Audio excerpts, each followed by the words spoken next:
I remember the day my parents sat me down in our living room like it was yesterday. I was 7, wearing my favorite purple dress with butterflies, clutching my worn teddy bear, as Mom and Dad explained they wouldn't be living together anymore.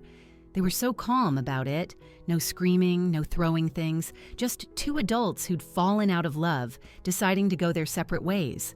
I didn't cry, maybe I was too young to really understand what was happening. They divided everything so neatly. The house went to Mom, Dad moved into a new apartment, and I got 2 bedrooms. The custody arrangement was simple. 1 week with Mom, 1 week with Dad. And Dad, being Dad, made sure Mom and I were well taken care of financially. About a year after the divorce, Dad met Sarah. I still remember the first time he introduced us at a local diner. She had kind eyes and a warm smile, and her son, Tommy, was sitting next to her playing with his French fries. "Hi, Brittany," Sarah said, her eyes sprinkling at the corners. "Your dad's told me so much about you." Tommy looked up from his plate. "Are you going to be my sister?" I liked them immediately. Sarah didn't try too hard or act fake nice like some of Dad's previous dates. She was just real. And Tommy, who was 3 years younger than me, became the brother I never had. Around the same time, Mom started dating Richard. He moved in pretty quickly, and I noticed Mom seemed different. Distracted, always touching her stomach when she thought no one was looking. They got married in a small ceremony at City Hall, and 2 months later, my half-sister, Emily, was born. I remember standing in the hospital room looking at this tiny pink bundle in Mom's arms, Richard washovering over them both, completely absorbed. I stood in the corner, shifting from foot to foot, feeling like I was watching a family portrait being painted, one that didn't include me. Dad and Sarah got married that same year. Their wedding was different. They made sure Tommy and I felt included in everything. Sarah even let me help pick out her dress, and during the ceremony, Dad made sure to include special vows to with Tommy and me. "Today I'm not just gaining a wife," he said, his voice thick with emotion. "I'm gaining another child to love, and our 2 amazing kids are gaining a bigger family." That night, as Sarah tucked me into bed in my room at her house, she kissed my forehead and said, "You know, Brittany, I always wanted a daughter. Thank you for letting me be part of your life." I hugged her tight, already knowing that while my family situation wasn't typical, I was lucky to have at least one home where I truly belonged. Life at Mom's house changed after Emily was born. It wasn't anything dramatic, no harsh words or cruel treatment. It was more like I was slowly fading into the background, becoming a ghost in my own home. Mom quit her job to become a full-time housewife, and everything began revolving around Emily. At first, I tried to tell myself it was normal. Of course, a baby needs more attention. But as the months passed, the forgetting started. Little things at first, then bigger ones. I remember standing outside school in the rain, watching other kids leave with their parents after the parent-teacher conference. Mrs. Johnson, my 4th grade teacher, waited with me for almost an hour before calling Mom. Oh God, was that today? Mom's voice crackled through the phone. "I'm so sorry, I was at Emily's. Mommy and me class. Can we schedule?" We never did reschedule. Richard just picked me up that day, barely glancing at me as he drove home, talking on his phone about work the whole time. Then came my 10th birthday. I woke up excited, running downstairs expecting at least a happy birthday from Mom. Instead, I found her cooing over Emily in the kitchen. "Mom," I said, hovering by the doorway, "do you know what day it is?" She looked up, distracted. "Tuesday." "Oh, I need to take Emily to her doctor's appointment." I stood there, my heart sinking. "It's my birthday." Oh, her eyes widened. "Oh, Brittany, I'm so sorry. We'll celebrate this weekend, okay? I just have so much going on today with Emily's checkup." But the weekend came and went, and no one mentioned my birthday again. It became easier to spend time at Dad's house. Sarah always made sure my favorite snacks were in the pantry, and Tommy and I would spend hours playing video games or doing homework together. Dad never missed a single school event, and Sarah often came too, taking pictures and beaming like I was her own daughter. I started spending more and more time there.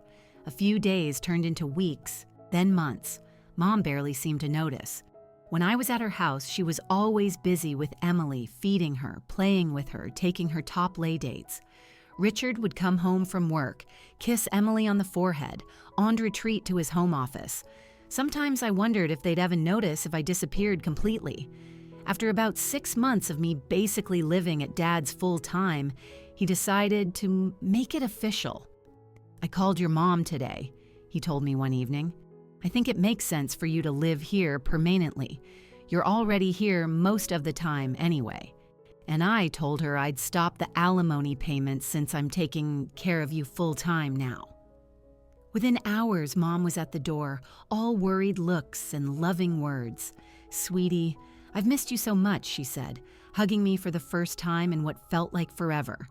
"I've been thinking about everything, and I want us to go back to our original arrangement. I want you home with me half the time like before. I was 12 by then, old enough to see through it. The sudden concern, the promises to do better. It wasn't about missing me. It was about the money. Dad's alimony checks were the real reason she wanted me back. Emily was 5 when she started rubbing it in my face.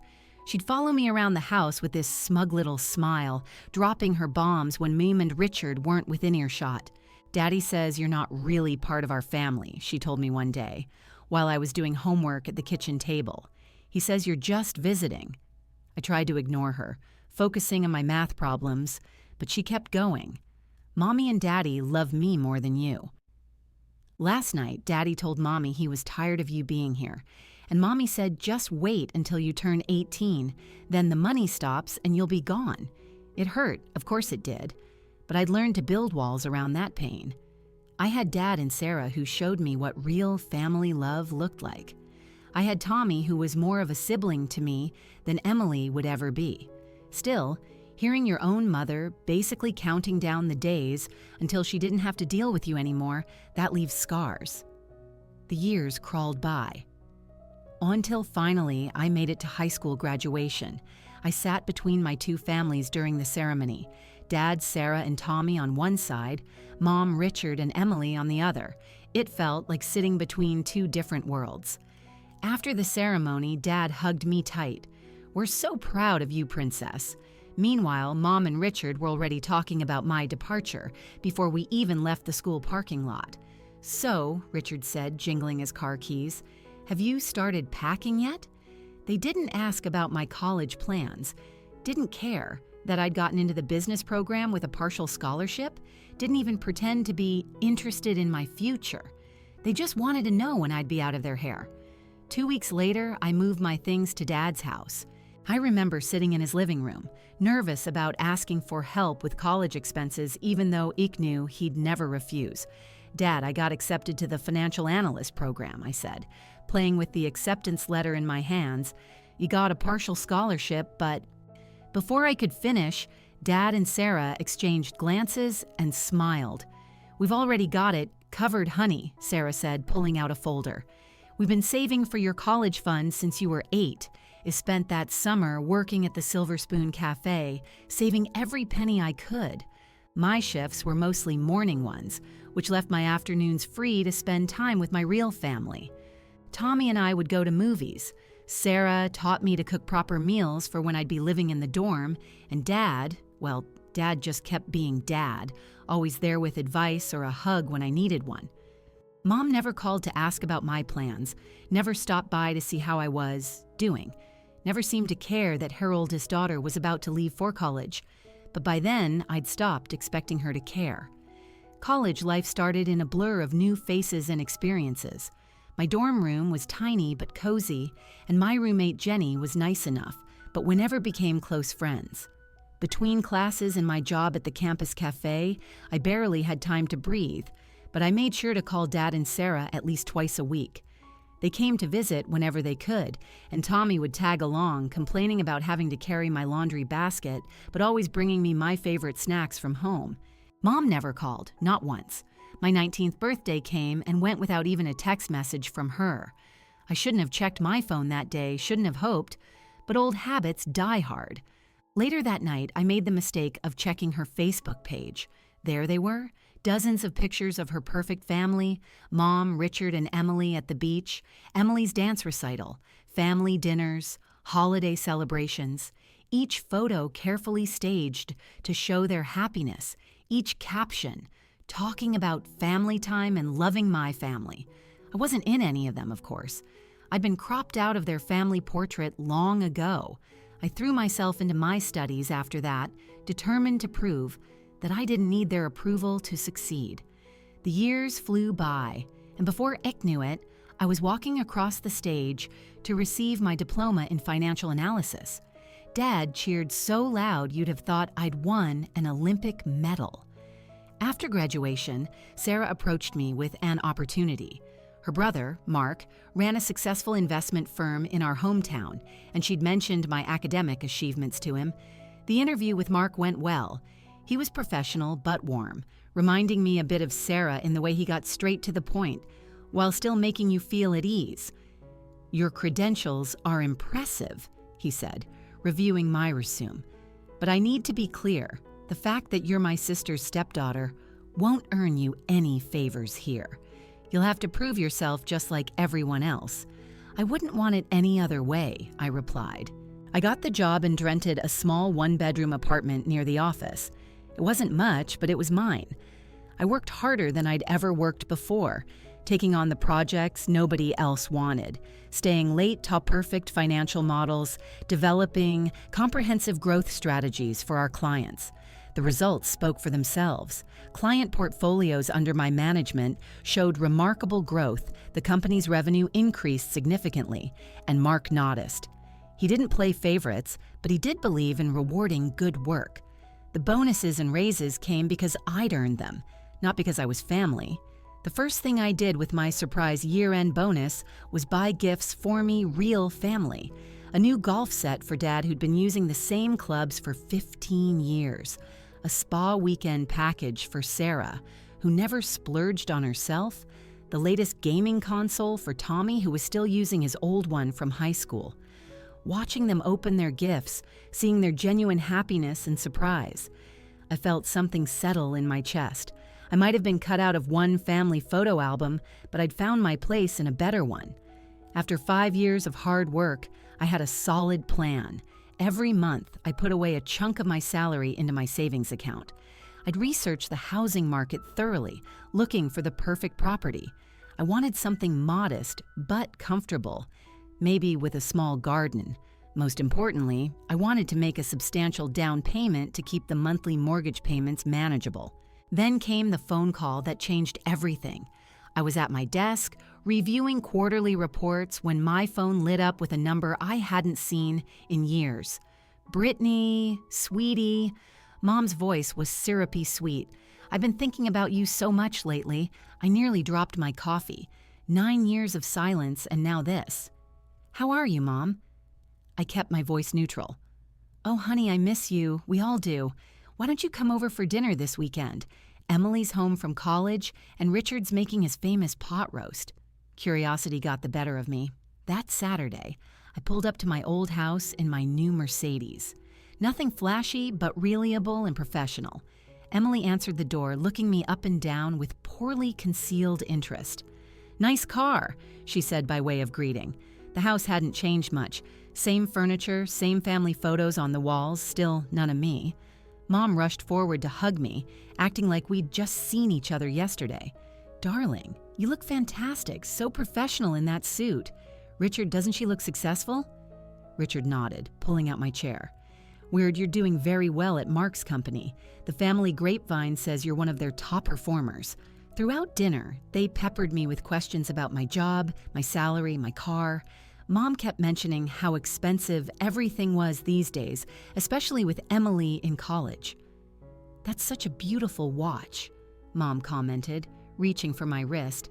"Must have cost a fortune." I smiled politely. It was a birthday gift from Dad and Sarah. "Of course it was," she said, her smile tightening slightly. "They always did spoil you." That dinner turned into more invitations. Suddenly, Mom wanted to be part of my life again. She'd call regularly, stop by my apartment, unannounced with Emily in tow, invite me to family dinners. Emily would wander around my modest apartment, examining everything with calculating eyes. "This place is kind of small," she commented once. "I thought you made good money." I kept my responses vague. "It suits my needs." Mom would chime in, "But surely you're planning to upgrade soon with your salary." I'd just smile and change the subject. Something about their sudden interest in my life made me uneasy. It happened on a Sunday afternoon. Emily was over at my apartment, supposedly to bond with her big sister. I was in the kitchen making coffee when I heard her gasp from my living room. "Oh my God," she said, staring at my laptop screen. I'd left my banking a-poppin' after paying some bills. "Is that really how much money you have saved?" I quickly walked over and closed the laptop. "It's not polite to look at other people's private information, Emily." She ignored my comment. "Why are you saving so much? What's it for?" I hesitated, but figured there was no harm in telling her. "I'm planning to buy a house soon. I want to make a good down payment to keep their mortgage payments reasonable." Emily just nodded, but I could see the wheels turning behind her eyes.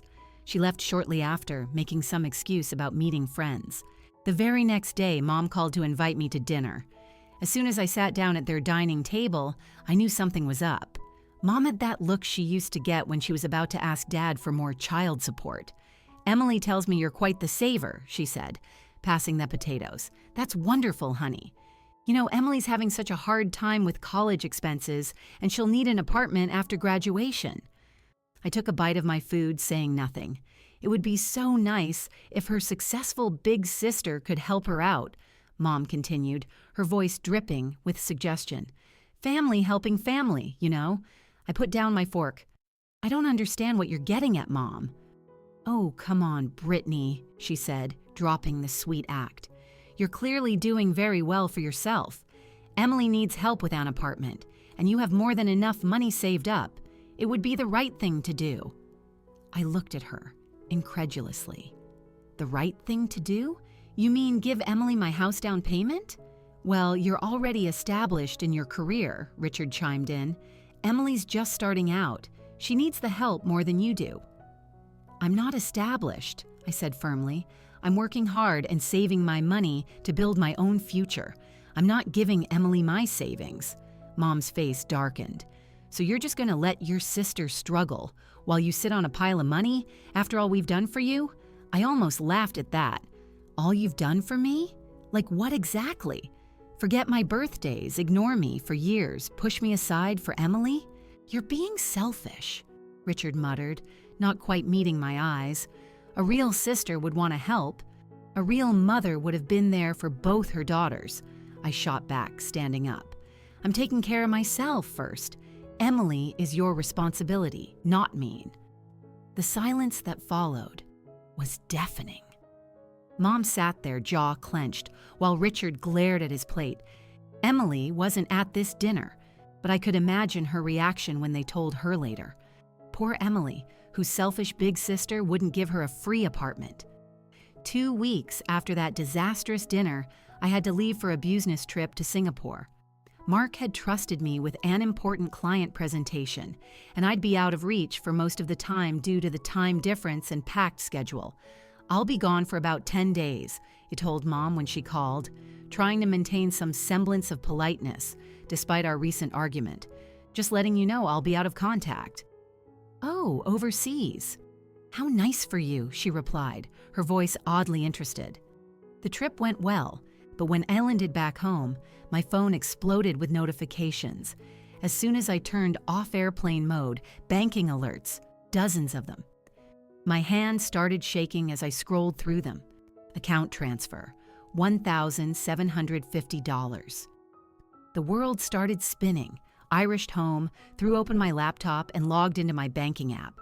There it was, a massive transfer to an account I didn't recognize. But the name on the transfer, Patricia Warren, my mother's name. I drove to their house like a woman possessed, my banking app screenshots pulled up on my phone. When I pounded on their door, Richard answered with a smug look that made my blood boil. "Where is she?" I demanded, pushing past him.